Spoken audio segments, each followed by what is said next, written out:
Good afternoon and welcome to another exciting episode of Super Sunday.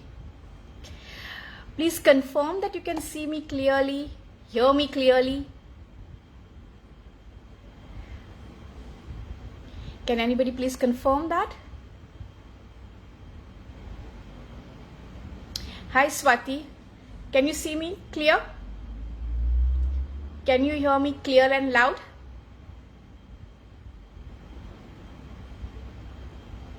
Thank you very much.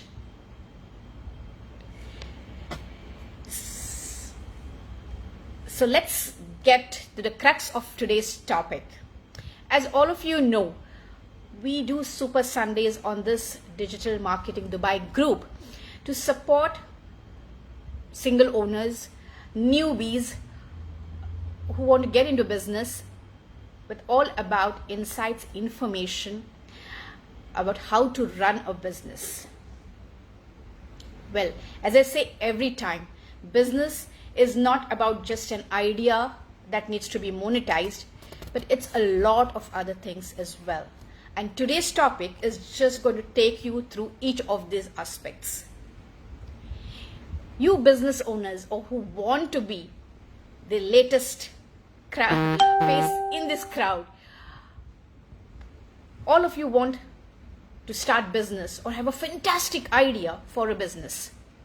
This is aimed to all those people.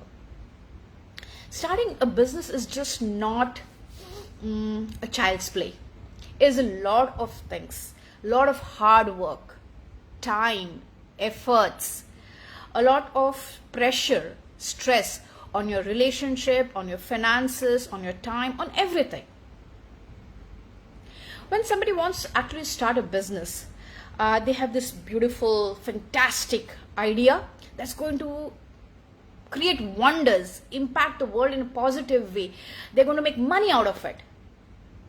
But they tend to forget that to make that money out of a good business idea, there's a lot of things that you need to actually put into that pot before you can actually start minting the money.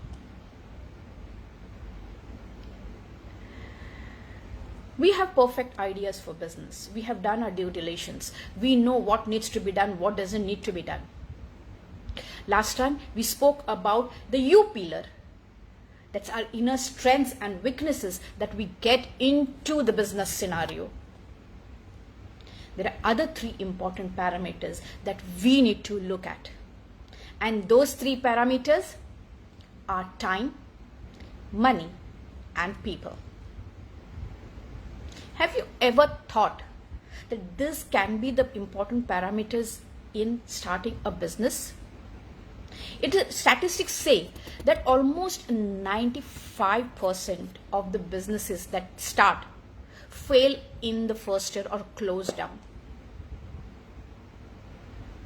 What is the timeline to have a successful business? The first year, my friends, just does go in trying to find your feet. Are we doing it right? Is it working? Will we be able to make money? It's almost average 3 years before a business actually breaks even, or sometimes maybe more.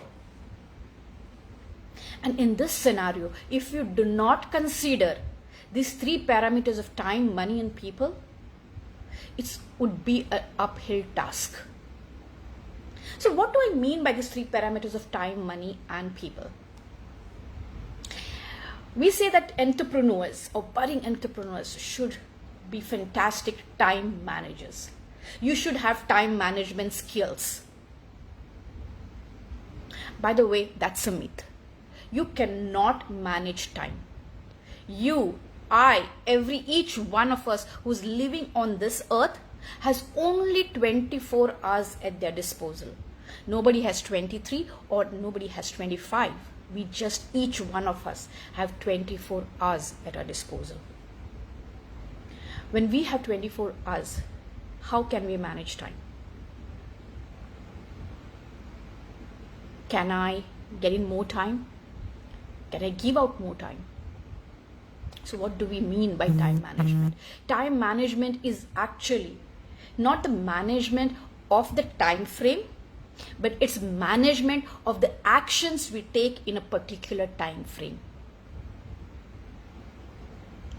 Just imagine a scenario wherein I know I have to do a work and that takes about 1 hour. Can I make it anything better? Yes, of course I can. I can practice that task to such a level that I can finish that 1 hour's task maybe in just 15 to 20 minutes. Or maybe I can do one thing. I can delegate it to somebody else who's an expert at it and make that 1 hour actually a free or spare time for myself. That's what time management is all about.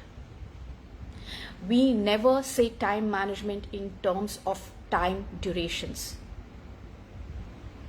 How many of us make a to-do list? All of us, right? We make a to-do list.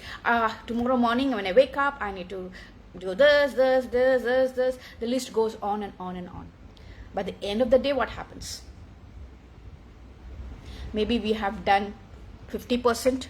Maybe we have done 75%. And if you're lucky and efficient enough, mark my word, efficient enough, you might have completed the entire to-do list. Now, efficiency is not about time, by the way. It's your ability. So where is the time? Right? So in business, when we are about to start or get into the process of starting a business, you need to have your time parameter very well designed. What are the tasks that I need to do? When they're supposed to be done? How much time does it take? So next time you do your to-do list, instead of saying I want to do a particular task, put a time frame. I want to do this particular task by 12 o'clock tomorrow afternoon. It takes me about 1 hour. So if I start at 11, by 12 I should be done. And if you can take this concept to each and every task that you do throughout the day, every task that you do in your business, it becomes a cakewalk. You now need to know how to prioritize and how to delegate. Prioritization and delegation can actually make your management of tasks much efficient and productive. And this is what is the core concept of time management. Time management is not about having 23 hours or 25 hours. It's all 24 hours. What can we do within those 24 hours? How efficient can I drive my 24 hours? And if I can prioritize, put that urgency and importance matrice and allocate our tasks likewise, maybe you can come up with a lot more ways, tools to maximize what you do within a time frame. Just imagine, if I know my priorities, that means my important tasks are done first. If I can delegate some tasks to somebody else, that means I can free up some of my time for other tasks. Maybe I can have a nap also, if that's my priority. So time management is all about knowing how to prioritize, how to delegate. And most important, if you have those matrices of importance and urgency in place, then we can say you're a fantastic time manager. And again, I say, it's not about the time. It's not about how many minutes and how many hours that you have worked. It's how you efficiently and productively have used that particular time frame. One of the aspects of the time management or task management, if I have to say so, is about having enough capital to invest in the business. Businesses cannot strive cannot be started if you do not have the initial capital investment. How many of you are with me on this? Can you start a business with zero investment?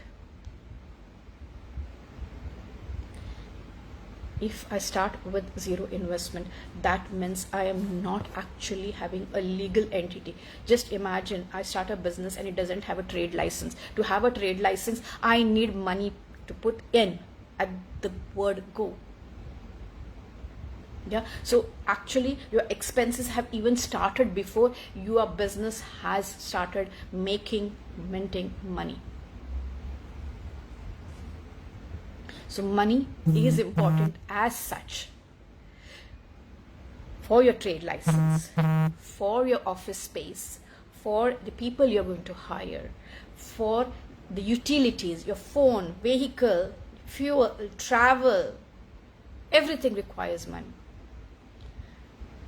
And that means that you need to have something in the pot already, so which you can invest into the business and get a return on that investment. A lot of business owners, when I ask them, have you come to a conclusion of how much money you would require to start your business? Oh, now I'm using my own money, I'm bootstrapping, I'll just make money on the go. Whatever I get, I'm going to put it back into the business, and that's how my business is going to move forward. Wow. By the way, I also started the same way. I thought that, okay, God, I don't have money, I just have enough to get a trade license. Well, I'll get a trade license, and then as I make money, I'll reinvest it back into the business and make my business move forward. Well, I was lucky because I started with a good client in hand where I was minting money at the word go. But not all businesses are that way. That means you have to think about how much your business will require, at least for the first 2 years. At least before you can have your first paid client. What are the important aspects? Where would you need to invest beforehand before you actually can make that first dime? Money is just as important. And if you have made your business plan, remember I keep on talking about creating a business plan beforehand. That means laying a strong foundation for your business. Yes, that will tell you how much money you require to invest at the beginning of the business. It might be for your trade license, for your office space, for the people you are hiring, for the utilities. The expenses will start from day one. Day one, you might not make a revenue, but expenses are surely going to be there. And now, if you are going to put your own savings into it, come on, each one of us have other responsibilities other than business. Yeah, we have a family, we have bills to pay, we have family to look after, schools going to kids going to schools, the school fees, right? Have you taken care of that? Because if you have not taken care of that first, then how are you going to concentrate on your business? What provision you have made for your family to see that you have food day in and day out till you make that first paid client? I have business owners who say, yeah, I have X amount, that's my saving, I'm putting it in, I'm bootstrapping. We use very fancy words, right? We say we have bootstrapped our business. Good for you. But in that bargain, what have you put at stake? Is your spouse an earning member? On what basis have you taken the decision to bootstrap? And if it's not about bootstrapping, then we're talking about investment, funding from external sources. To make sure that your business idea is very lucrative to your investor, what actions have you taken? Coming back to our former query and requirement, business plan. How strong is your business plan? How strong is your investor's pitch deck? We need to work on that parameter. Money is required for the business from day one. What have I done to make sure that my business has that stream of money coming in, so it sustains till it gets its first client, and how it's going to grow further on? Because just running a business is not enough. We need to run a successful and sustainable business. Sorry. That means we need to put in money for the marketing. Where that's going to come from? If I am going to hire people, I want to save from time, right? We're talking about prioritization and delegation. If I have to delegate it to somebody, that means I need to have employees, I need to have vendors, I need to have associates and affiliates. And I need money to pay them. Where is that going to come from? So all these aspects need to be considered in the second parameter, and that is money. Right from where I need it, how do I get it, and what do I do to get that money into the business? Do I bootstrap? Do I use my savings? If I'm using my savings, am I making all the provisions to run the family without being impacted negatively? If it's about an external investor, what am I going to do? Is it an equity funding? Is it profit sharing? What exactly I'm giving to the investor to make this proposition look so lucrative that he invests in my business? That means I need to have a strong business plan, a strong pitch deck ready to be presented. The third aspect is, of course, people. No business can be done in a silo. No business runs in a silo. Right? If I have to run a business, even if I'm a coach, my clients become the part of my ecosystem. Right? So I'm not alone. I'm interacting with the client. If I have an office of around 10 people, that means I'm the owner and I have 10 other subordinate entities that I'm interacting with to make sure my business is being transacted. No business is done in a silo. I repeat it every time. Business is done by people, for people. Businesses are not abstract entities. They are living, breathing, growing, scaling entities. They are dynamic. They get affected by market. They get affected by rules and regulations. They get affected by our own decisions as a business owner. There are many factors, but all these factors affect one entity, and that is the people resource. So when you are talking about people, right in your business plan itself, your people resources, you need to take into consideration, why are you getting the people into your business? Are you getting people so that you need the expertise, you need the support, or you just want to free up your time by delegating your stuff to them and make sure you concentrate on what you are supposed to do in the business? People asset is a very, very important aspect of business. When I started business, I was just one entity under the trade license. And I had to organize an event for almost 1,500 people.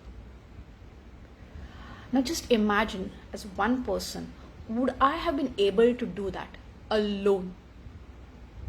No, not possible, right? Not possible at all. I would require a team of at least 40 to 50 people doing it. So the best thing that I would do at that point of time was to outsource it. Second thing, if I need to outsource, that means I required money.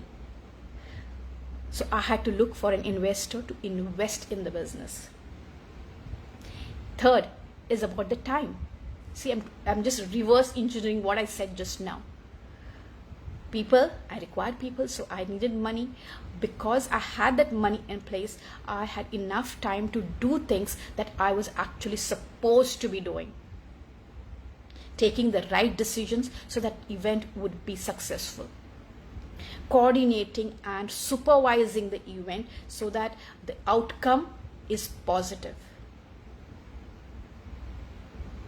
So next time when you sit down and start doing your due diligence, your market research, how to start, where to start a business, think of these three parameters of time, money, and people. Because these are the three aspects that you're actually going to put into your business plan. And say, what is your priority? What can be delegated?